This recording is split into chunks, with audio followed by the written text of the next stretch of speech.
That move outside, all of us. Let's go outside.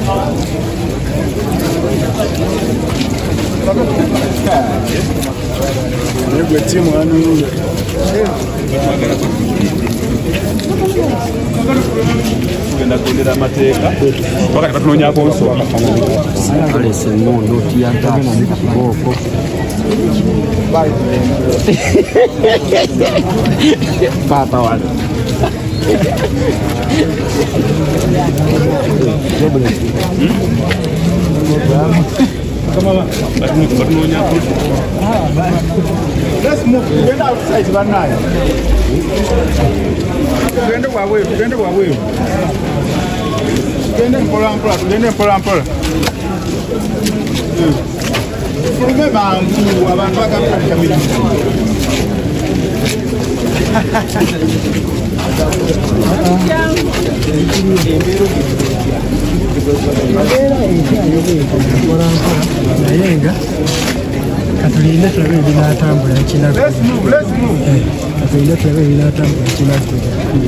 Nenga sofa abantu webali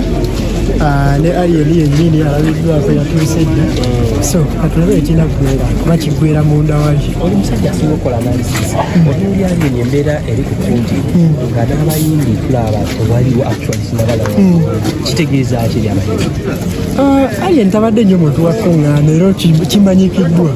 tetwagala tukimuwayirize kati okitegeera si muntu wakuŋŋaana nnyo nti amala kuŋŋaanya abantu bangi okukola neki ebintu abadde nga abikola successfully nga tamaze kukola ki kuŋŋaanya nnyo kitegeera so tekiri surprising singa baba nga tebazze mbungi kyandibadde surprising nga bazze mbungi gwe weebuuze oba bamulaba nga baliwo bangi nekirala ekibadde nga so mbeera nga bwogiraba olaba bitundu bino okuvaayo pasente tosobola gibala naye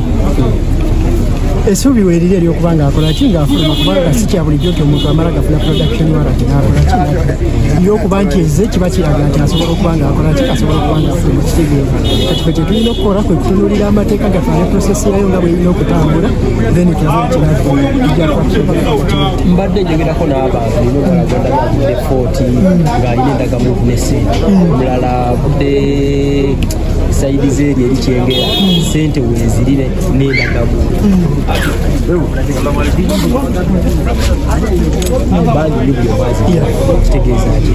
aliyeni artist eyajja ne bamunyooma mu ngeri gye yazimbamu fanbase kuba amazewo ebbanga ttiri ate twali twakimanyira ti artist okuzimba fanbase erisolere kitwalira emyaka 5 ku 10 kati ye katonda amuyamba n'akimuwa nekibanga kyatambula mu bbanga ettenderi yali yakakolera n'abanga azimbye fanbase kolaki ewagala emukkiririzambo kitegeero fakiti endala gye tutalina kubuusa amaaso abasinga gye ndala bebabuusa amaaso ensonga eyaleetedde aliyeni okuba nga ali mu kkooti olwaleero sipaaka eyaliwo eyeddwaliro singa obadde ogoberera emitimbagano n'olaba abantu obulumi babadde basheyalinga eriyo ebadde okuyimirira naye nga bagamba bannaani nandiyagadde okuba nga nayogera ku kintu ekyo naye saakolaki saalina ddoboozi okitegeera infuluwensi y'ekyo nakyo mweri kati bwe kisanga ng'omuntu abadde amuwagira ate najja n'akola ne ku ekyo kuba sitole z'abafifi ne kwini twadde tetwaziwulirako sitole z'abantu nga abantu bangi betubadde tutambula sitoli zaabo naye nga kati tuli mu kuziwulira olwati nekyakoze ekyabadde okitegeera maakyazi buli omu takkiriziganya kikola kyakolebwa mu ddwaliro ne buli omu akkiriza nti negirigesi baddenga ebiseera ebisinga ngaekolaki ng'etambula okitegeera so kati kitwala okuba nti keesi eno ya public nnyo n'okusinga nnyo gwe bakolaki gwe bakwata okusinziira ku testimony gwe mubanga mubadde muzikolaki muzigoberera ezibadde zijja so kati ebyo byonna binnyonnyola lwaki omuntu aba wiringi okuba ng'asobola okukola ekyo tusuubire nti nno embeera eyinza okubeerawo ey'enjawulo naddala n'abasawo engeri gye badde bakolamu ebintu byabwe eddwaliro ly'ensanja naddala okusinziira ku kino ekiriwo kinaasinziira ku public bwenakipiikinga ono yabze mulimu ebintu ojjukira kampeyini ya Black Lives Matter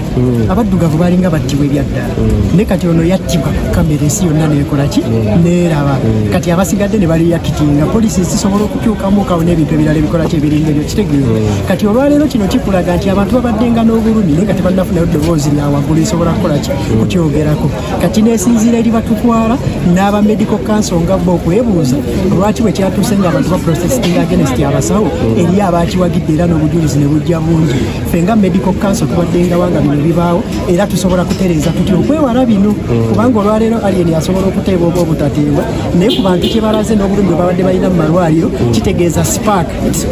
kyetaaga just spark abantu okukola kyokuliacting okitegeera tetusobola okukikugira kubanga olwedde tumaze okulaba nti abantu obulumi ekyadda babukolaki babulina kati kinaaba erifa abalaba n'abatunuulizi n'ab'amateeka okulaba nga babaako ebintu bye bakola kibe nga batereeza n'okusingira ddala medical council kuba yetwala abasawo incident yatuuse neeva ku nsambi yange eri ne ku malwaliro amalala nga keesi mpitirivu ziri olova so kati gwe nga medical council kikuleka bw'oba nga tozze ku adressinga kintu kino kati tuve ku kya alien skin nga ye omuntu tutunuulire ekifaananyi ekirijje nekibadde mu bantu n'obulumi bwe babadde nabo ku malwaliro naye nga tebasobola bwexpressinga atugambe nti nene ebadde opportunity ya buli muntu okwaba ekibadde ekimuli ku mutima yes kuba nalabyeko abaabya olabye amawulire gazze waliwo omukyala eyabadde ayogera ku Mengo balemaza muganda we n'ayogera ku negligence bwe yali ne wabaawo omukyala eyazze n'ayogera ku ddwaliro liri sayidi eyo baliyita Emmanuel Alyentebe n'andagane ku mpapula za keesi yali waabira mu 2018 agabaali bamutiddemu omwana okitegeera ne tulaba keesi ezo ez'enjawulo eziri olova n'ekyasinze okuneewuunyisa nabadde nkiwulira mu ngambo paka enayogeddeko ne ba first responders abakolaki abaaliwo abantu bagamba nti ne keesi ya AK47 eddwaliro lino lyagimisimanejinga nayogeddeko n'abantu authoritatively nga baaliwo ng'omukulu atuuka mu ddwaliro ne bajja nga balisaitinga ebintu ebyenjawulo ekitegeera twalabiko ne muganda waffe Duncan nga nnyonnyola kabenje akatuuka ku Hope Shifa omwana gwe batwala mu ddwaliro nga n'entunuusi tezikola tassa takolaki n'eddwaliro ne limala bajjako sente ne limutuuzaawo baamala beekyangirako ne bamugyawo ne bamutwala emulago kati omwana leero akola ki waali okitegeera kati ono yabadde nga spark eyaleetedde abantu okutandika okwadressinga ebintu byonna bye babadde balinanga ku mawulire bye babadde batoogerako katusuubire bakama baffe abatukulembera n'abantu abalala bali mu society banakitunuulira beyond this nga wennaga medical council ne bajja ne bainterrogatinga cases ez'enjawulo ne tuba nga abantu basobola okuba nga bafuna harmonization mu malwaliro gye bagenda okudyanjako oludde mu industry eno kyanjawulo ki aliyeni kyalina ku bayimbi abalala